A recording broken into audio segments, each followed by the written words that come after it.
Good morning, mayam. Sana laiba Manipur. Ngasi date 8 July 2025 ni. Nagapan site ni yundagi Ema Keithel fouba khongna lakani kilometer 3 aduga sida kilometer amamu chatpini khong anigi mathause tawhansiko tawdaba taadi sugar wangni bp wangani atopa laina kaya ama nakani naadi pisa sangidana pisa laitagana kinasigani ay chatuni hidana pi apamba yawdi laihiduni halaga mu be mitan sanaruduni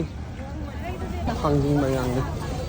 yungchak matanda yungchak ngata hangjing matanda hangjing ngata ngata ne yang